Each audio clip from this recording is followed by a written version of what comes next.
It's already challenging enough. Most businesses statistically don't last a year, and at this rate, you're not even going to be able to get started. Well, that's Nikki Carson. We spoke with her earlier this week after she ran into trouble getting her broker's license from the state, an issue we soon found out thousands of small business owners were running into as the system went down without an explanation. Days later, we are learning why so many people haven't had access to the state's licensing systems. Yeah, so this is all tied to a data breach. The Department of Licensing says it noticed some suspicious activity and it shut the system down so they could protect people's information. But now licensing renewal is only one problem that businesses and professionals have to worry about. So Fox 13's Jennifer Lee takes a closer look tonight and explains why so many experts say this is no joke.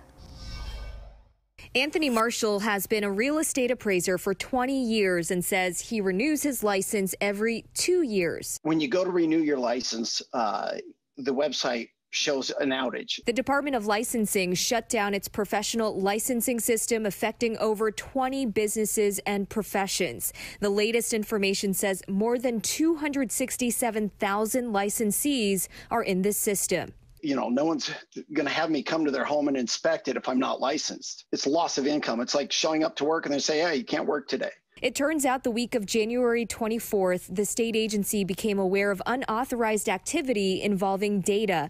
DOL says the State Office of Cybersecurity and an outside cybersecurity firm is investigating. They hope to learn what happened, who's affected, and where we go from here as soon as possible.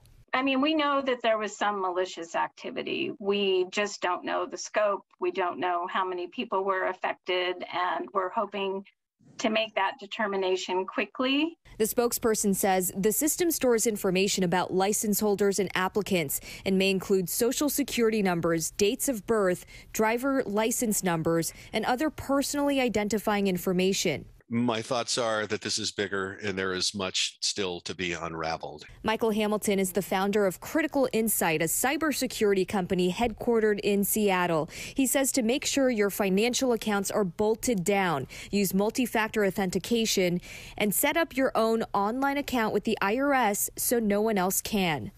Well, it doesn't sound good, especially before tax time, because that's when, fraudsters really get after it. The state says professionals in need of license renewal can fill out an intent to renew form while the system is down.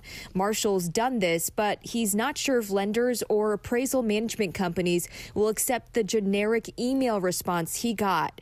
He worries this gap in licensing will lead to a loss in his client base. Why isn't there a backup system? Why isn't, the old system put back into place?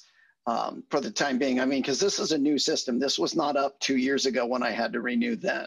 Jennifer Lee, Fox 13 News. Well, the Department of Licensing says if the investigation finds that personal information was accessed, anyone impacted will be notified and provided with assistance. We do have a link to the state resources on our website. That's fox13seattle.com.